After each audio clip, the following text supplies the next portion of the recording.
ویسے تو یہ 117 118 119 120 ان ساری آیات میں شیطان کے اس کا ذکر ہے. اس نے اللہ کو چیلنج کیا میں یہ کروں گا. میں اس وقت صرف آپ کو 119 نمبر آیت کا متن اور ترجمہ سنا رہا ہوں. شیطان کہتے ہیں اللہ سے انسان کے بارے میں کہتا ہے وَلَأُضِلَّنَّهُمْ، میں ان کو لازماً گمراہ کروں گا. کہ میں نے بہت ہلکا ترجمہ کر دیا لازماً، اصل میں تو یہ سارا جو اسلوب سامنے رکھیں لازماً لازماً لازماً تب جا کے بات پوری ہوتی ہے. ہر حال میں انہیں کو گمراہ کر کے چھوڑوں گا. اور کیا کروں گا؟ وَلَأُمَنِّيَنَّهُمْ، اور میں لازماً ان کو امیدیں دلاؤں گا. انہیں میں سہانے سپنے دکھاؤں گا، سبز باغ دکھاؤں گا، لمبے لمبے منصوبے سکھاؤں گا انہیں. وَلَأُمَنِّيَنَّهُمْ وَلَآمُرَنَّهُمْ، اور میں انہیں سکھاؤں گا فَلَيُبَتِّكُنَّ آذَانَ الْأَنْعَامِ، یہ چوپایوں کے کان کاٹیں گے. مطلب کوئی مذہبی کوئی ایسی رسومات ہوں گی جس کے لیے یہ چوپایوں کے کان کاٹیں گے، یہ میں سکھاؤں گا. آگے بڑھیں. وَلَآمُرَنَّهُمْ، اس کے لیے میں نے آپ کو سنا رہا ہوں یہ، اور میں انہیں سکھاؤں گا. کیا سکھاؤں گا؟ فَلَيُغَيِّرُنَّ خَلْقَ اللَّهِ، ایسی چیزیں سکھاؤں گا کہ یہ اللہ کی بناوٹ میں، تخلیق میں، خلق میں تغیر کر دیں گے، تبدیل کر دیں گے. یہ بہت اہم بات ہے. اس کا تعلق اصل میں آج کے سائنٹیفک ایرا کے ساتھ بہت گہرا ہے. جب انسان کا وہی اسماء کا علم بڑا آگے، علم الاسماء، اور اس کے نتیجے میں سائنسی علوم نے ترقی کی، اور پھر سائنسی علوم کی مدد سے انسان نے بڑی بڑی انرجیز کو قابو کر لیا، اور انسان کا سفر ٹیکنالوجیز میں آگے بڑھا. تو پھر کرتے کرتے بات یہاں تک بھی پہنچی کہ ہر جو شے بھی اللہ نے بنائی ہے شاید اس میں کوئی کمی رہ گئی ہے، ہم نے اسے پورا کرنا ہے. ایک لفظ ہے بڑا پیارا، اچھا لگتا ہے ہمیں، میک اپ. لفظی ترجمہ کیا ہے اس کا؟ تلافی کرنا. کوئی کمی ہو اس کمی کا ازالہ کرنا. اب میک اپ ہم دنیا میں جس معنی میں استعمال کرتے ہیں، یعنی میری شکل میں کچھ کمی تھی تو میں نے کاسمیٹکس کے ذریعے سے وہ کمی پوری کر دی. یہی مطلب نکلا نا سارا، کل یہ بنا. تو یہ جو اللہ نے ٹماٹر بنایا نا، یہ ذرا جلدی خراب ہو جاتا ہے. ہم اس ٹماٹر کے اندر ایسی چینجز لائیں گے کہ یہ خراب ذرا دیر سے ہوگا. اب یہاں میک اپ کا مطلب تو کچھ اور ہو گیا نا. پھر آگے چلیں. یہ گندم کی پیداوار کم ہوتی ہے، ہم یہ چینجز لائیں گے تو فی ایکڑ پیداوار بڑھ جائے گی. یہ مرغیاں بس 10-15 دن انڈے دے کے بند ہو جاتی ہیں، ہم ایسی مرغیاں بنائیں گے 6 مہینے انڈے دیں گی. یہ میں نے کوئی کسی دوسری دنیا کی باتیں تو نہیں کی نا، یہ ہمارے یہاں ہو رہا ہے نا.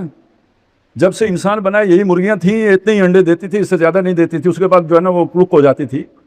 اب مرغیاں جو ہے نا کلک ہی نہیں ہوتی، ان کے اندر سے وہ جو ہے نا صلاحیت ہی ختم ہو گئی ہے، اور یہ کہ انڈے ہی دیے جا رہی ہوتی ہیں.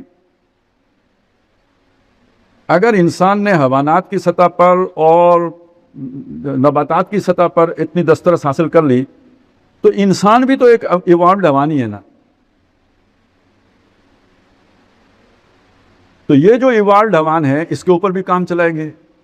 ابھی جو ایپسٹین کا جو آپ نے ذکر سنا ہوگا، جس کے ایپسٹین فائلز کا بڑا چرچہ ہے، لوگوں نے اسے سیکس سکینڈل کے ساتھ جوڑ دیا ہے. عیاشی کے لیے وہاں جاتے تھے. بھائی عیاشی کے بہت سارے ان کے پاس سامان اور ہیں، اور دنیا میں بہت جگہ بکھری پڑی ہیں. عیاشی کا مسئلہ نہیں ہے، یہ کچھ اور ہی مسئلہ ہے. وہ میں اگلے جو فیز میں آپ سے بات کروں گا. ابھی بس اتنا ذہن میں رکھ لیں کہ ان کے پروجیکٹس میں ایک پروجیکٹ یہ بھی تھا، ایپسٹین کی خود اپنی ای میل میں اس کا ذکر موجود ہے کہ ہم انسانوں سے ایک بہتر نسل جو ہے وہ تیار کرنا چاہتے ہیں. ہوں گے انسان ہی، لیکن یہ ذرا انسان جلدی مر جاتا ہے، وہ ذرا لمبی عمر پائے، اور یہ کہ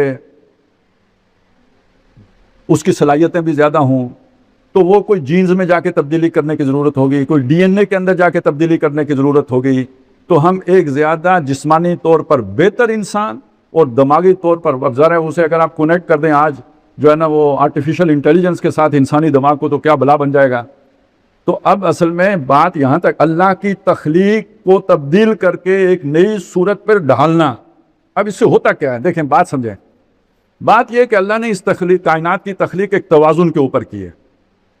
اس توازن کو جب بگاڑ دیا جاتا ہے تو وقت ایک معاملے میں تو آپ کو کوئی بہتری مل جاتی ہے، آپ کی گندم زیادہ ہو گئی، مرغیوں نے انڈے زیادہ دینے شروع کر دیے، لیکن وہ جو آپ نے تبدیلی کی ہے اس کے مضر اثرات ظاہر ہوتے ہیں، فساد پیدا ہوتا ہے اس سے. وہ مرغی پھر آپ کی صحت کے لیے نقصان دہ ہو جاتی ہے، وہ گندم آپ کی صحت کے لیے نقصان دہ ہو جاتی ہے، وہ ٹماٹر آپ کی صحت کے لیے نقصان دہ ہو جاتا ہے. یہ بیماریاں بڑھنے کا سبب خوراک اس لیے ہے نا کہ اب خوراک جس نسخے پر یا جس توازن پر اللہ نے بنائی تھی وہ توازن بگاڑ دیا گیا، اور شیطان کے سکھانے پر اس کو جو نئی صورت گری کی گئی اس سے اس کی پیداوار تو بڑھ گئی، وہ توازن بگڑنے سے فساد پیدا ہوا جو اب خوراک کا فساد بن کر انسان کے لیے بھی باعث فساد بن گیا۔ تو یہ کہنے کو تو چھوٹی سی تبدیلی ہے، انسان کے فائدے کے لیے، خوراک بڑھانے کے لیے، نفع بڑھانے کے لیے، لیکن وہ فساد پیدا کر دیتی ہے۔ اب دو فساد آپ کے سامنے آ گئے، ایک انسان کے تخلیق کے عمل کے اندر جو اللہ تعالیٰ نے برکت کے لیے نکاح کا معاملہ رکھا ہوا ہے اس کو بائی پاس کر دینا اور born without any wedlock کی صورت اختیار کر لینا، یہ بھی ایک فساد کی صورت ہے۔ اور دوسرا یہ خوراکوں میں تبدیلی کر کے دوسرا فساد کی جو ہے نا طے جما دی گئی۔ اور نمبر 3 اس کے ڈی این اے میں یا اس کے جینز میں چینجز لا کے تیسری سطح کی جو ہے نا وہ تبدیلی کر دی گئی۔ اب یہ انسان اللہ کی پہچان کا جو اس کے اندر رکھا گیا تھا نا سافٹ ویئر، اس سے محروم ہو گیا۔ یا اگر وہ سافٹ ویئر ہے وہ ہیک ہو گیا، وہ اب کام نہیں کرے گا۔ یہ ہے استحوذ علیہ الشیطان، گویا پوٹینشلی جو اس کا تھا، وہ جو بیج تھا اس کو درخت بننے سے پہلے ہی جڑ ہی میں ختم کر دیا گیا، مٹی میں ملا دیا گیا۔ بلکہ وہ مٹی میں ملا دینے سے مجھے یاد آیا، دیکھیں یہ الفاظ قرآن مجید کے، قد افلح من زکاہا وقد خاب من دساہا، جس نے اسے زمین میں ملا دیا برباد ہو گیا۔ تو یہ جو اس کے اندر اللہ تعالیٰ نے ایک شے رکھی تھی نیکی کی، خیر کی، برکت کی، وہ اس سے محروم کر دیا گیا۔ اب اگلی بات کی طرف آئیں، یہ جسے ہم نفس لوامہ کہتے ہیں، یہ کیا چیز ہے؟ جسے ضمیر کہتے ہیں، جسے دنیا مانتی ہے۔ جب آپ کوئی غلط کام کرتے ہیں تو آپ کے اندر کوئی جو چیز ہے نا وہ اس سے اضطراب پیدا ہوتا ہے، وہ آپ کو کچوکے لگاتی ہے، وہ آپ کو کاٹتی ہے، وہ آپ کو صحیح راستے کی طرف بلاتی ہے، تو آپ اپنے آپ کو ٹھیک کرتے ہیں۔ یہ گویا آپ کے اندر اللہ تعالیٰ نے مواخذے کا ایک سامان رکھا ہوا ہے۔ آپ فرض کریں اسے ڈی ایکٹیویٹ کر دیں تو کیا ہوگا؟ آپ غلط کاریاں کرتے رہیں، بے شرمیاں کرتے رہیں، ڈھیٹ بن جائیں، جیسے نشے میں بندہ ہر کچھ کر جاتا ہے۔ اس طرح ایک چھوٹے سے جو فنکشن جب وہ ڈی فنکشن ہو جاتا ہے تو اتنی بڑی تبدیلی آ جاتی ہے۔ لیکن یہ جہاں پہ اچھی شے ہے وہاں پہ ایک اس میں برائی بھی نظر آتی ہے۔ جب میں اپنے آپ کو ٹوک سکتا ہوں کسی برائی پر، آپ اگر برائی کریں گے تو میں آپ کو کیوں نہیں ٹوکوں گا، آپ کو کیوں نہیں روکوں گا؟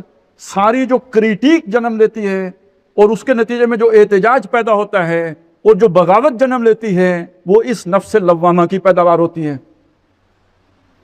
اب ہم بہت قریب آ گئے ہیں اپنے موضوع کے۔ سامراج، سرمایہ دار، بادشاہ لوگ، دنیا کے کرتا دھرتا، وہ پسند کریں گے کہ ان کے خلاف بغاوت ہو، وہ پسند کریں گے کہ ان کے خلاف تنقید ہو۔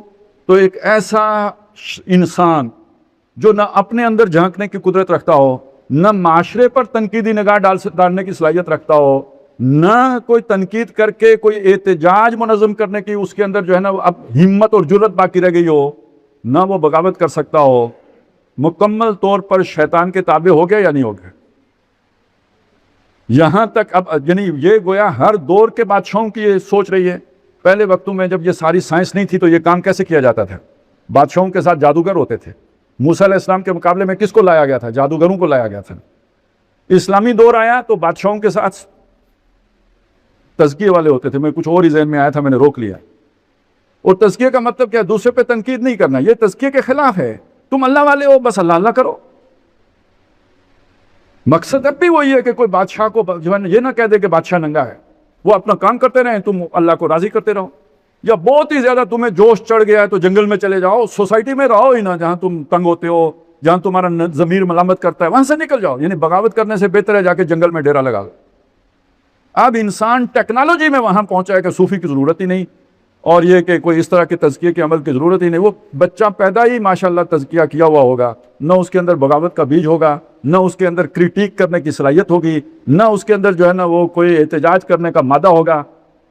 یہ سوچ ہے جس تک انسان کو پہنچا دیا گیا۔ یہ ایپسٹین نے بیان کیا اپنے ای میل کے اندر کہ ہم ایک اعلیٰ انسانی وہ جو ہے نا مخلوق یا جو سمجھے اسپیشی تیار کر رہے ہیں جو ہم چاہتے ہیں کہ اس لیے وہ جاتے تھے نا وہاں پہ بڑے بڑے سائنسدان۔ اور ان کا اب میں ذرا دوسری ایک تصویر آپ کے سامنے لانا چاہتا ہوں۔